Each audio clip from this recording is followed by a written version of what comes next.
16 फरवरी को शिमला में होगी हिमाचल कैबिनेट की बैठक। पहले 12 फरवरी को धर्मशाला में होनी थी कैबिनेट की बैठक। सीएम की शिमला में हो रही लगातार बैठकों की वजह से बदला गया कैबिनेट की बैठक का समय और जगह। हिमाचल प्रदेश सरकार ने कौशल विकास क्षेत्र में कई औद्योगिक संगठनों और क्षेत्र कौशल परिषदों के साथ 17 समझौते किए हैं। ये समझौते मुख्यमंत्री वीरभद्र सिंह की मौजूदगी में हुए हैं। इस दौरान सीएम ने कहा कि इस कार्यक्रम का उद्देश्य राज्य से बेरोजगार युवाओं को रोजगार मुहैया करवाना है। इस मौके पर परिवहन और तकनीकी शिक्षा मंत्री जीएस बाली, उद्योग मंत्री मुकेश अग्निहोत्री और ग्रामीण विकास और पंचायती राज मंत्री अनिल शर्मा भी मौजूद रहे। 25 फरवरी से शुरू होने वाले हिमाचल प्रदेश विधानसभा का बजट सत्र हंगामेदार रहने के आसार हैं। हालांकि बीजेपी इस सत्र को राज्य के लिए बेहद महत्वपूर्ण मान रही है, लेकिन बीजेपी के आक्रामक तेवर सत्र में हंगामे के साफ संकेत दे रहे हैं। उधर मुख्यमंत्री वीरभद्र सिंह को भी विपक्ष के इन तेवरों का अंदेशा है। मुख्यमंत्री का कहना है कि सरकार की प्राथमिकता बजट को पेश करना है। विपक्ष को अगर हंगामा करना है तो वो कर सकते हैं। सऊदी अरब में फंसे 2 हिमाचली युवकों को वापस लाने के लिए हिमाचल सरकार ने प्रयास शुरू कर दिए हैं। इसको लेकर मुख्यमंत्री वीरभद्र सिंह ने विदेश मंत्रालय से युवकों को वापस स्वदेश लाने का मुद्दा उठाया है। सीएम ने कहा कि युवकों को सकुशल घर पहुंचाने के लिए सरकार प्रयास कर रही है।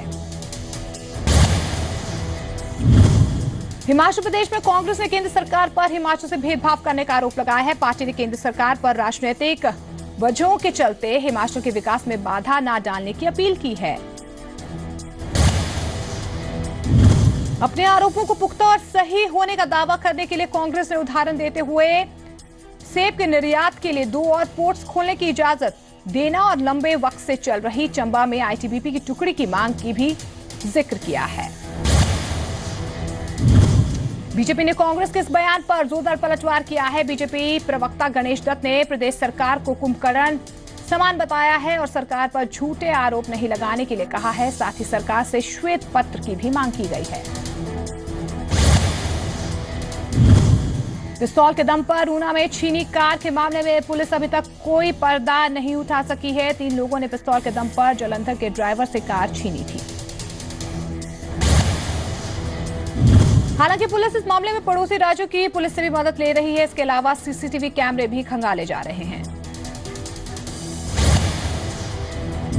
पीला के बाद अब हिमाचल प्रदेश में स्वाइन फ्लू ने दस्तक दे दी है। प्रदेश में स्वाइन फ्लू जानलेवा साबित हो रहा है। हिमाचल प्रदेश के सबसे बड़े अस्पताल आईजीएमसी में अब तक 9 स्वाइन फ्लू के मामले सामने आ चुके हैं, जबकि 4 की मौत हो चुकी है।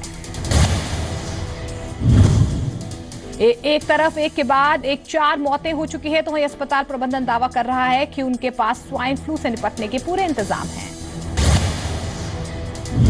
शिमला में फैले पीले को देखते हुए जिला प्रशासन ने कुछ दिन पहले खुले में बेचे जाने वाली खाने पीने की चीजों पर बिक्री लगा दी थी, जिसके बाद जो है दुकानदार परेशान नजर आ रहे हैं।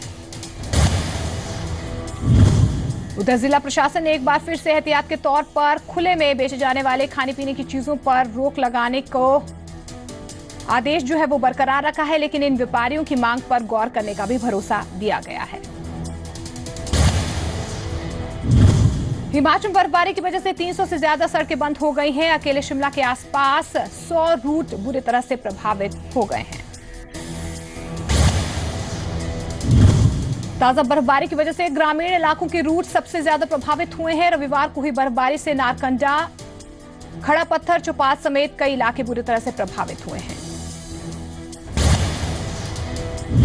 कुफरी और नेशनल हाईवे नंबर 5 पर सोमवार को थोड़ी राहत देखने को मिली। कुछ वाहनों की आवाजाही भी यहां पर देखने को मिली।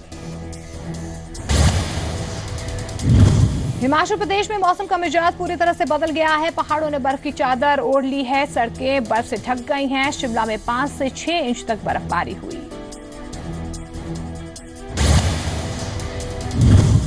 रविवार को चंबा में भी बर्फबारी हुई है, जिसने किसानों और बागवानों के चेहरों पर रौनक ला दी है। इनका कहना है कि भले ही बेशक बर्फबारी थोड़ी देर के लिए हुई है, लेकिन ये बर्फबारी राहत लेकर आई है। बद्दी पुलिस ने किशनपुरा में अवैध खनन माफियाओं पर कड़ी कार्रवाई की है। पुलिस ने मौके से एक जेसीबी मशीन, 2 टिप्पर, 2 ट्रैक्टर भी पकड़े हैं। चंबा में हिमपात और बारिश अब जानलेवा साबित हो रही है। प्राकृतिक आपदा के चलते चंबा होली क्षेत्र में 2 लोगों की मौत हो गई, तो वहीं 2 लोग घायल हो गए, जिन्हें अस्पताल में भर्ती करवाया गया है। हिमाचल प्रदेश में होने वाले वर्ल्ड कप मैचों के लिए तैयारियां शुरू हो चुकी हैं। साथ ही यहां पर सीटों की कैपेसिटी को बढ़ाने पर भी काम चल रहा है। क्रिकेट एसोसिएशन ने स्टेडियम में सुरक्षा के लिहाज से आम जनता की आवाजाही पर रोक लगा दी है। इसी के साथ यहां पर हिमाचली कलाकारों से भी संपर्क साधा जा रहा है। एसोसिएशन के प्रवक्ता संजय शर्मा ने बताया कि तैयारियां युद्ध स्तर पर चल रही हैं, क्योंकि अब वक्त कम बचा है और करीब 10 मैच होने हैं। ऐसे में सीटों से लेकर होटल और यहां के पिच को भी अच्छी तरह से तैयार किया जा रहा है। साथ ही संजय शर्मा का कहना है कि मैचों के साथ साथ अंतर्राष्ट्रीय स्तर हिमाचल की प्रमोशन के लिए भी तैयारियां जोरों पर हैं, जिसके चलते यहां पर होने वाले मैचों के शुरू होने से पहले और बीच में नाटी और हिमाचली लोकगीतों से लोगों का मनोरंजन किया जाएगा।